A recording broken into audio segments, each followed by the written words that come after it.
اعوذ باللہ من الشیطان الرجیم بسم اللہ الرحمن الرحیم فإن آمنوا بمثل ما آمنتم به فقد اهتدوا فإن تولوا فإنما هم في شقاق صدق اللہ مولانا العظیم وصدق رسولہ النبی الکریم دروش الفرد اللہم صلی علی سیدنا و مولانا محمد وعلی آلہ وصحبہ وبارک وسلم علیہ وسلم۔ آج کی یہ مجلس جیسا کہ ابھی بتایا جا رہا ہے، امام الاولین افضل البشر بعد الانبیاء حضرت سیدنا صدیق اکبر رضی اللہ تعالیٰ عنہ کی یاد میں منعقد کی گئی ہے۔ اس حوالے سے چند باتیں عرض کروں گا۔ پہلی بات تو جیسے مولانا مجیب الرحمان صاحب بتا رہے تھے، مولانا عطاء اللہ صاحب نے بھی بتائی ہیں کہ چونکہ تحریک تحفظ ختم نبوت عالمی مجلس احرار کے ایجنڈے کا ہراول مضمون ہے، پہلا جو ہے وہ ٹارگٹ ہے ختم نبوت۔ اس حوالے سے بتانا چاہتا ہوں کہ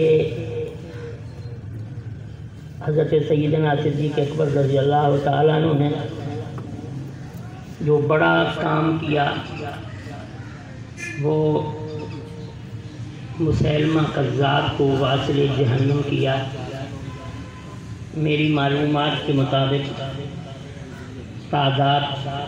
40,000 سے اوپر تھی، لیکن وہ مارکا اتنا سخت تھا جس میں 27,000 مجاہدین ختم نبوت شہید ہوئے ہیں۔ کتنے؟ اور اس میں 1200 حفاظ صحابہ، 1200 حفاظ صحابہ ہیں۔ سیدنا صدیق اکبر رضی اللہ تعالیٰ عنہ نے جو قرآن پاک کی تدوین کا جو کام شروع کیا ہے وہ ان حفاظ صحابہ کی شہادت پر فکر کرتے ہوئے شروع کیا تھا کہ جہاد تو چلے گئی، جنگیں چلیں گی، کفر سے مار کے ہوں گے، تو اللہ کے قرآن کی حفاظت جب تک نہیں ہوگی، سینوں سے نکل کر اور آگ پہ نہیں آئے گا اور اس کی حفاظت نہیں ہوگی، تو کل کو اس کے بارے میں بھی مسائل بن سکتے ہیں۔ اس لیے اول مدون قرآن جو ہیں وہ سیدنا صدیق اکبر رضی اللہ تعالیٰ عنہ ہیں۔ اس کے بعد سیدنا عثمان غنی رضی اللہ تعالیٰ عنہ نے تو قرآن پاک کو، ان کا بہت بڑا کام ہے اس میں، لیکن انہوں نے قرآن پاک کی باقی جو قراتیں تھیں ان قراتوں پر ان میں سے ایک قرات پر سب کو جمع کیا۔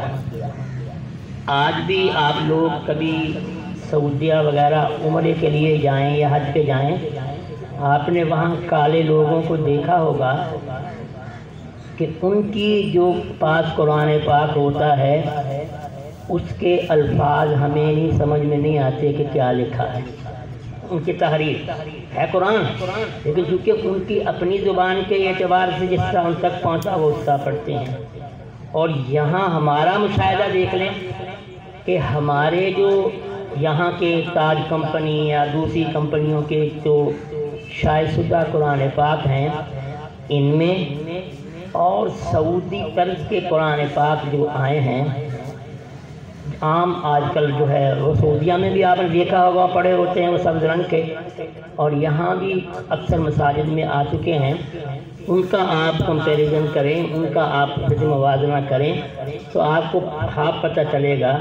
کہ قرآن پاک کی قرات اور تحریر جو ہے اس کے اندر فرق ہے۔ یہاں قراء حضرات بیٹھے ہیں، میں ایک بات بتانا چاہتا ہوں، بات چل پڑی،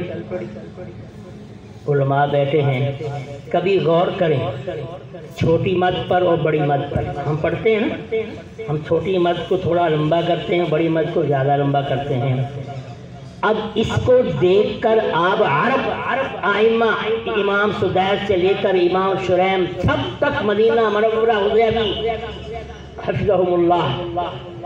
سب کو دیکھیں، وہ چھوٹی مد کو لمبا نہیں کرتے۔ چیک کر لینا، یہ میں بتانا چاہتا ہوں، تو چھوٹی مد کو لمبا نہیں کرتے، صرف بڑی مد کو لمبا کرتے ہیں، یہ اپنا اپنا طرز ہے۔ تو اس لیے میں چاہتا تھا کہ صدیق اکبر رضی اللہ تعالیٰ عنہ نے سب سے پہلے تدوین قرآن کی، نہ صرف وہ امیر ختم نبوت عالمی، کیا کہہ رہا ہوں میں، میرا لفظ کیا ہے،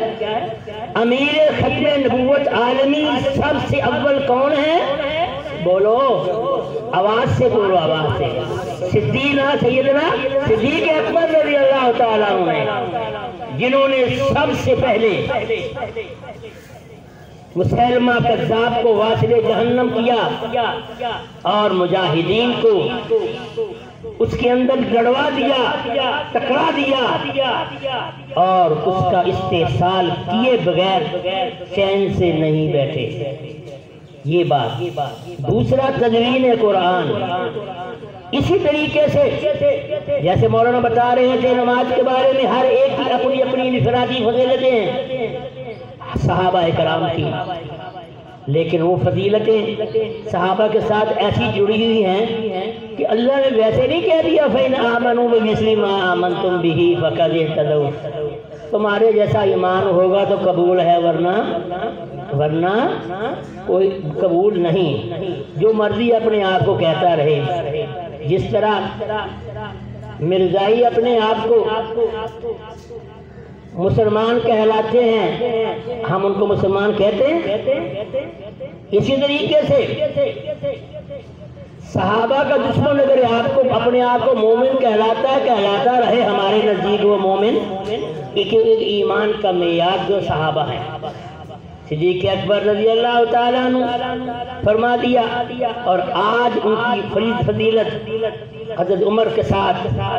کہ قیامت تک حضور کے روضہ میں حضور کے ساتھ آرام کر رہے ہیں۔ حضرت عبداللہ بن عباس وہ مفسر قرآن ہے، حضور کے قرآن کے اترنے والے قرآن کے۔ عبداللہ بن مسعود فقیہ امت ہیں، عبداللہ بن عمر محدث حدیث نبوی ہیں، تینوں عبداللہ ہیں۔ ایک کیا ہے، ان کو اس لیے حبر امت کہا جاتا ہے، اور اس لیے کہ حضرت حذیفہ رضی اللہ تعالیٰ عنہ، ان کو اللہ حضور اکرم صلی اللہ علیہ وسلم نے منافقوں کے نام بتائے ہوئے تھے،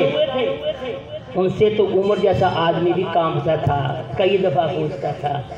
کہ حذیفہ کہیں میرا نام تو منافقوں میں نہیں ہے؟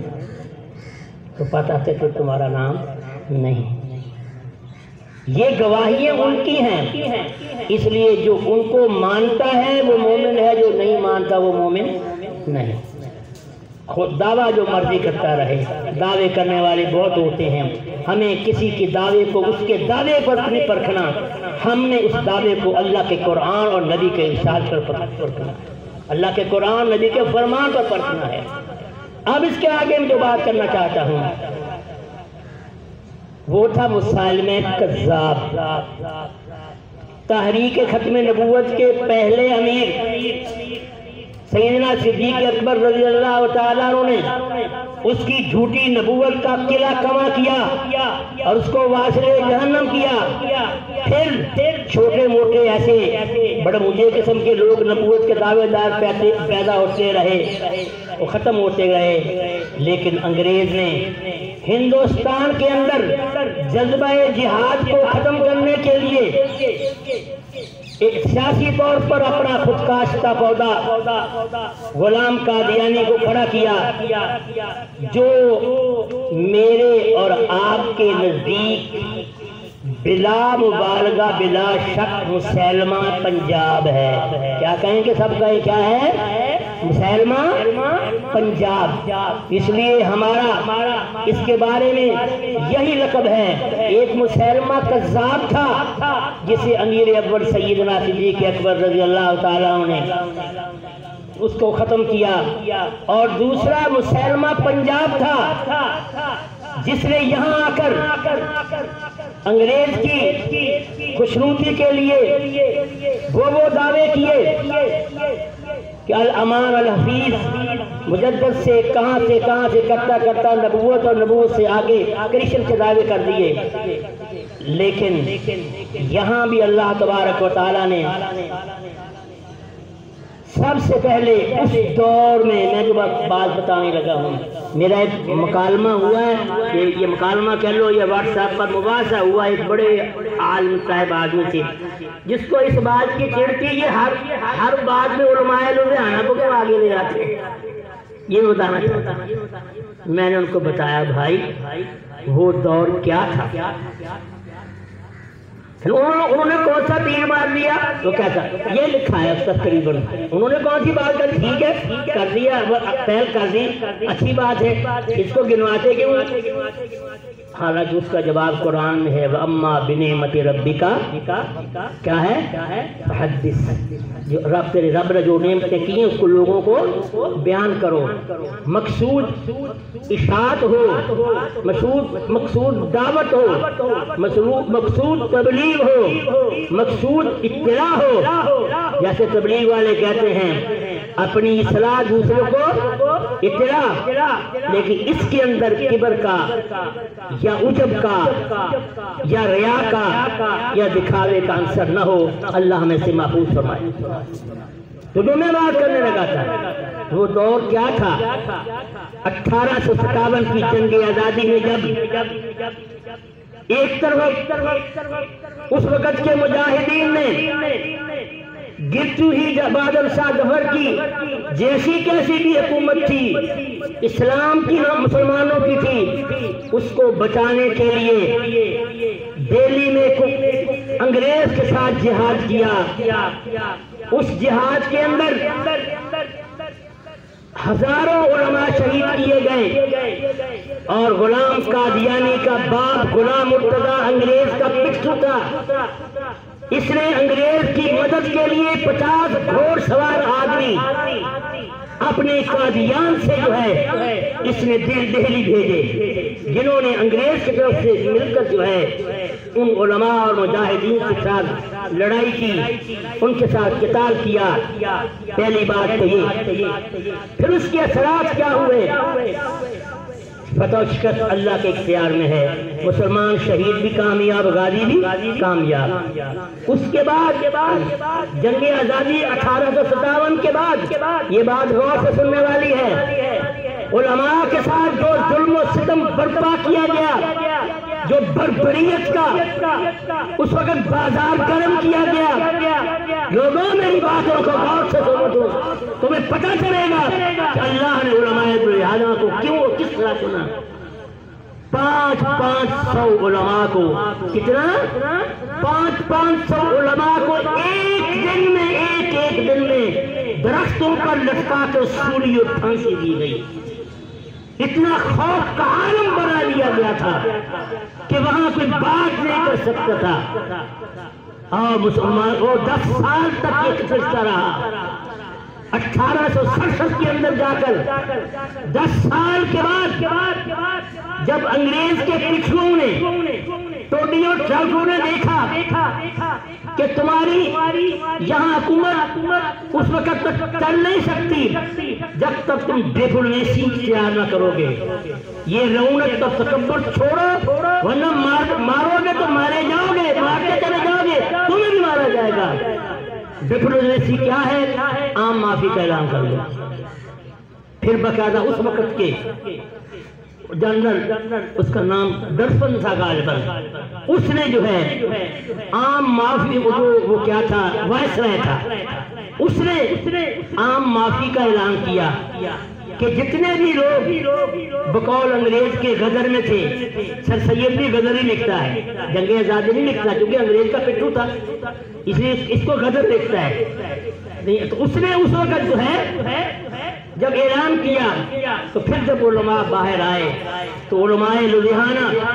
اس وقت دہلی سے کوچ کر کے لدھیانے سے بھی نکل کر آگے ستلانہ ایک دور دراز علاقہ تھا، وہاں تشریف لے گئے تھے، وہاں دین کی بات کرتے رہے اور وہاں کے لوگوں نے ان کی حفاظت کی۔ اور مزے کی بات آپ کو بتاؤں کہ جو ظلم علماء لدھیانہ پر ہوا اور پھر علماء لدھیانہ کو اللہ نے استقامت عطا فرمائی، وہاں انگریز کے فوجی کون تھے؟ یہ مسلمان سے بھائی تھے، اس میں سکھ ہندو نہیں تھے، اور یہ بات بھی تاریخ میں درج ہے کہ دہلی کے اندر جنگ آزادی میں مسلمانوں پر مجاہدین پر گولی چلانے والا ایک بھی ہندو ایک بھی سکھ نہیں تھا، سب یہ پیروں فقیروں کے بھیجے ہوئے امام دامان اور طبیب باندھے ہوئے مسلمان تھے۔ یہ ریکارڈ کی بات آپ کو بتا رہا ہوں۔ وہاں ستلانہ میں انگریز فوج گئی، وہاں کی عورتوں نے فوری طور پر جب اطلاع ملی، اتنی جلدی تو پہنچ نہیں سکتے تھے، انہوں نے خندق کھودی، گڑھا کھودا، بڑا سارا گڑھا کھودا۔ گڑھا کھودنے کے بعد اس کے اوپر اس وقت کے لحاظ سے چھت ڈالی، بالے چھالے رکھے، اس کے اوپر کچھ اور چیزیں رکھ دیں، اور جب وہ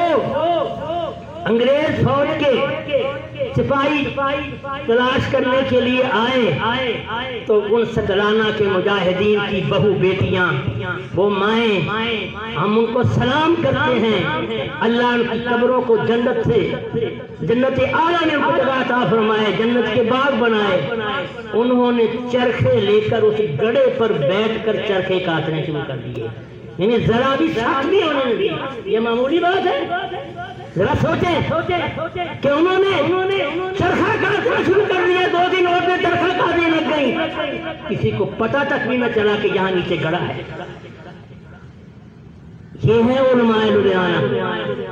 پھر ایسے عالم میں آ کر اس خبیث کو کھڑا کیا، اس بغیرت نے 1301 16 جمادی ثانی لگ بھگ 1884 میں اس نے سب سے پہلے یہ فتویٰ دیا مسلح ہونے کا، پھر مجدد ہونے کا، پھر چلتے چلتے اس سے دعوے شروع کر دیے، اور ایک کتاب براہین احمد نے لکھی، اور اپنی طرف سے ایک ڈرامہ کھڑا کیا کہ حضرت عیسیٰ علیہ السلام کے بارے میں عیسائیوں سے مناظرے شروع کر دیے۔ ان علماء نے مولانا عبدالعزیز، مولانا محمد، مولانا عبداللہ، مولانا اسماعیل، ان حضرات نے براہین احمدیہ کا جب بخور مطالعہ کیا تو اس کے اندر کفر ہی کفر تھا، اور حضرت عیسیٰ علیہ السلام کے بارے میں ان کو حرامی لکھا گیا تھا، اور حضرت مریم علیہ السلام کو جو ہے ان کو زناکار لکھا گیا تھا، جس کا خلاصہ یہ تھا۔ اس کی کتاب آج بھی جو چھپی ہوئی ہے، روحانی خزائن، جلد نمبر 19 صفحہ نمبر 355 پر آج بھی دیکھا جا سکتا ہے، جن کے مکتبوں میں پڑھی ہے۔ میری بحث چل رہی ہے عرب قادیانی سے فیس بک پر، الحمدللہ وہ حیران ہو رہے ہیں، ان کو کچھ اور بتاتے تھے، اب وہ میرے ساتھ رابطے میں ہیں، ان سے پوچھ رہے ہیں، میں ساری باتیں ان کو بتا رہا ہوں۔ تو انہوں نے ان کو جو ہے یہ ثابت کیا کہ نعوذ باللہ عیسیٰ حرامی تھا، اور مریم نے یوسف نجار سے زنا کیا تھا، اور زنا کرنے کے بعد یہ حمل ٹھہرا۔ پھر جب بستی والوں نے دیکھا کہ یہ بدنامی ہوتی ہے تو پھر اس کا یوسف نجار سے نکاح کیا، اس سے یہ عیسیٰ پیدا ہوا، جس کو عیسائی یسوع کہتے ہیں۔ یہ بکواس اس نے لکھی، اس پر ہمارے اکابر نے اس کو پکڑا کہ تو پہلے اپنا اسلام ثابت کر، تو یہ ڈرامے کر کے جو ہے عیسائیوں داریوں سے مناظروں کے کسی کو بیوقوف نہ بنا۔ دوسری بات اسے لکھی، چونکہ انبیاء کے لیے معجزات ہوتے ہیں، یہ معجزہ صرف بیچارے نے کیا دینا تھا، اس کا سب سے بڑا معجزہ تھا یہ چہرے کا بہنگا تھا، یہ سب سے بڑا معجزہ کیا ہے، یہ بہنگا تھا، کانا پیلا جو بھی کہہ لیں، اس کا معجزہ سامنے اس کے تھا۔ اچھا، تو انہوں نے کہا، اور پھر سے قرآن میں معجزات عیسوی، مردوں کو زندہ کرنا، گھر کے کھانے وغیرہ کے بارے میں بتانا، جو 6 معجزات ہے، اس کا انکار کیوں کیا؟ کیونکہ یہ خود کچھ دکھا نہیں سکتا تھا، اور اس نے آگے چل کر عیسیٰ نبی کا دعویٰ کرنا تھا، اس لیے ان دعووں پہ انکار کر کے قرآن کا منتخب ہونے کی وجہ سے کافر ہوا۔ یہ وہ چیزیں تھی کہ ان حالات میں علماء لدھیانہ نے جرأت کر کے جو ہے اس کے کفر کو ننگا کیا، اور لوگوں کو بتایا کہ لوگوں یہ مسلمان نہیں ہے، یہ کافر ہے، یہ گستاخ رسول ہے، یہ گستاخ انبیاء ہے، یہ علماء لدھیانہ کا وہ کارنامہ یا وہ اعزاز یہ اللہ کی طرف سے دیا گیا، وہ عطیہ ودیت ہے جو اللہ رب العزت نے علماء لدھیانہ کو عطا فرمایا۔ مجھے ایک قادیانی نے لکھا کہ غلام قادیانی نے تو صرف بتایا ہی ہے، یہ تو یہودیوں کی کتابوں میں لکھا ہوا ہے، یہ کل پرسوں کی بات، یہودیوں کی کتابوں میں لکھا ہوا ہے حضرت عیسیٰ کے بارے میں یہودی ایسے کہتے تھے۔ میں نے اس کے جواب میں کہا کہ پہلی بات تو یہ ہے کہ قرآن نے ان باتوں کی تمہارے بقول اگر یہودیوں نے کہی ہے، کیا قرآن نے ان کی تائید کی ہے یا تردید کی ہے؟ پہلے تو یہ جواب دو، قرآن نے ان کے دعووں کی تائید کی ہے یا تردید کی ہے؟ اس کو اچھا کہا ہے یا مذمت کی ہے؟ قرآن نے ہر جگہ ان کو برا کہا اور ان کی مذمت اور تردید کی ہے۔ دوسری بات، جو شریف میں نے اس کو کہا لکھا ہے، آج تک اس کا جواب 2 دفعہ میں نے کیا، اس نے وہ مٹا دیے، پھر کیا پھر مٹا دیے۔ تو کیا ہے، دوسری دنیا کے قادیانی ان چیزوں کو دیکھتے ہیں۔ جب میں یہ چیزیں نکالتا ہوں ان سے، الحمدللہ اللہ کا شکر ہے، میں اپنے کو تحدیث نعمت ہی ہے کہ پوری دنیا قادیانیت پر اللہ رب العزت نے میری ذات کا میری اس کاوش کا اتنا خوف بٹھا دیا ہے کہ آج وہ کوئی سامنے نہیں آتا میرے مقابلے میں۔ یہ جہاں سے جو بھاگا ہوا مردر ریپ کیس کا، جو یہ تو زنا کے کیس کا مفعول مجرم جو آج بھی ان کا کام ہے سارے زانیوں کا ہے، یہ بھی زانی ہے، ایک عورت کے ساتھ ریپ کر کے اس کو قتل کر کے بھاگا ہوا ہے، یہ مفعول جو ہے، مسعود جسے کہتے ہیں، وہ اب میرے مقابلے میں میرے ساتھ اس کی تصویریں لگاتے ہیں۔ میں نے کہا میرے لیے بڑا اعزاز ہے کہ تمہارے اوپر اتنا خوف آ گیا تم اب اس کی آڑ میں چھپنے لگے۔ تو میں نے ان کو کہا ایک بات بتاؤ، کوئی آدمی کوئی بات کرتا ہے،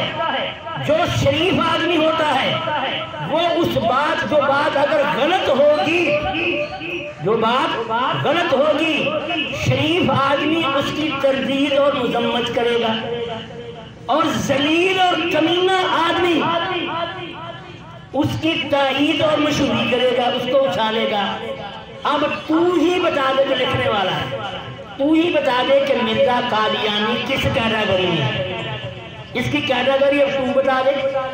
کیا یہ اس نے حضرت عیسیٰ کے بارے میں یہودیوں کی بکواس اچھالی ہے یا اس کی تردید کر کے اس کی مذمت کی ہے؟ اب آج تک وہ چپ ہے۔ اس لیے ہمیں تھوڑا سا سمجھنا پڑے گا ان چیزوں کو کہ ان کی جو بنیادی چیزیں ہیں وہ یہی ہے کہ علماء لدھیانہ نے جو بات اٹھائی ہے، اس نے دعویٰ 1984 میں شروع کیا اور نبوت کا دعویٰ جا کر اس نے 1884 میں کیا اور نبوت کا دعویٰ جا کر 1901 میں کیا۔ کتنے سال بنتے ہیں بتائیے؟ 17 سال بنتے ہیں۔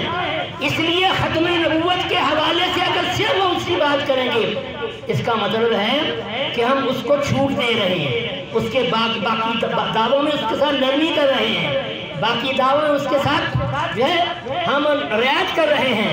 یہی سب سے بڑی بنیادی فرق ہے جو علماء لدھیانہ میں اور دوسرے لوگوں میں ہے۔ اپنی اپنی سطح پہ ہر کوئی کام کر رہا ہے، اپنے طرز پہ ہر کوئی کام کر رہا ہے، سب کو سلام۔ لیکن مولانا شاہ عبداللہ رحمۃ اللہ علیہ علماء لدھیانہ کا سرخیل، انہوں نے اس وقت کہا تھا جب برائین احمدیہ سے اس کا کفر نکالا، حضرت عیسیٰ علیہ السلام پر بکواس نکالی، قرآن کے معجزات کا انکار نکالا، انہوں نے کہا کہ کئی لوگوں نے اس کو مجدد، کئی لوگوں نے اس کو مسلم رجل صالح بھی قرار دے دیا لا علمی کی وجہ سے،